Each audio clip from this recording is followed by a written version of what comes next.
Once you know the basic controls in Blender in order to zoom in and zoom out of the objects that you have within your viewport, the next thing that you would need to do is try to identify ways by which you can add items or objects in Blender. Now, by default, you have a cube loaded onto your viewport. So the cube here, if you would like to remove it from the screen, make sure that it is selected. Now, you know that an object is selected if it has an outline highlighting the said object. So if it's not highlighted, you're not going to be able to delete the object. So first, click on the object, then press X in order for you to delete it. There's a confirmation in Blender that you would have to click if you would like to delete your object. Okay, now this will then be an empty viewport already, so you don't have any objects in it. In order to add an object, press down Shift and then press A. Then you would have a listing of all the available objects that you have in Blender. Let's try to place back a cube. Okay.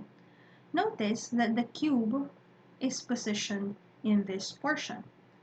Now, if you would like to add an object at a certain position, you would have to identify first or position your cursor.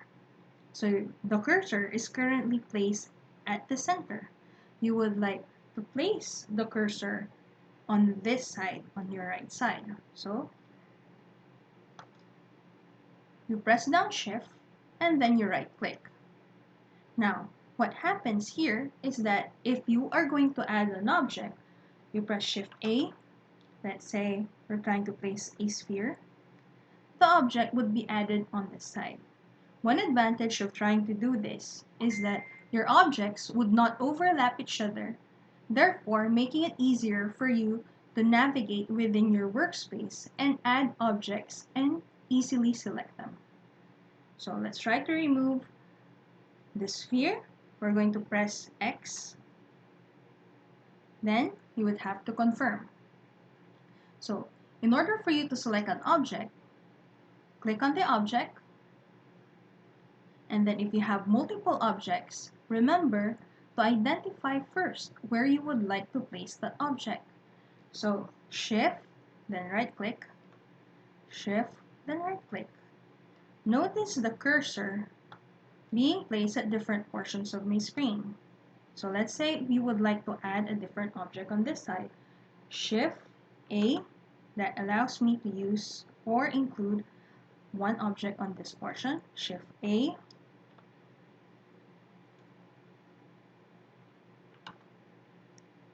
Okay, let's place a cone. And then, so in order for me to place my cursor, I press Shift, then right click. Shift, right click. Okay, now another way of placing or controlling your cursor would then be trying to press Shift S. Okay, that allows you to use all of these controls as you would try to position your objects and your selections. You can snap the cursor to a selected object, to the grid, and others. So you can test this out. Okay. If you would like to reset where your cursor is located, you're going to press Shift C. Shift C resets your cursor to the center portion, and it allows you to place all of the other items at the position they are currently at. So it does not move any of the objects, it just moves your cursor. So let's try to have it here. Let's add several other objects. You press down Shift, right click, then press Shift A to add one more object. Okay.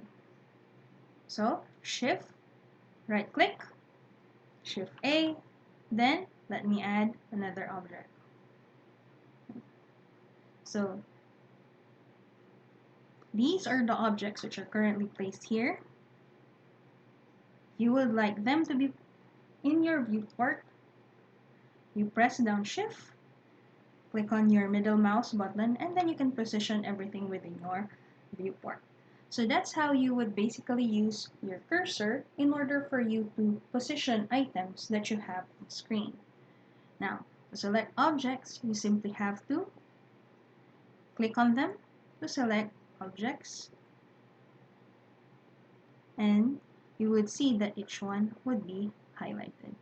So that's how you would try to use your cursor and how you would try to add and delete objects on your workspace.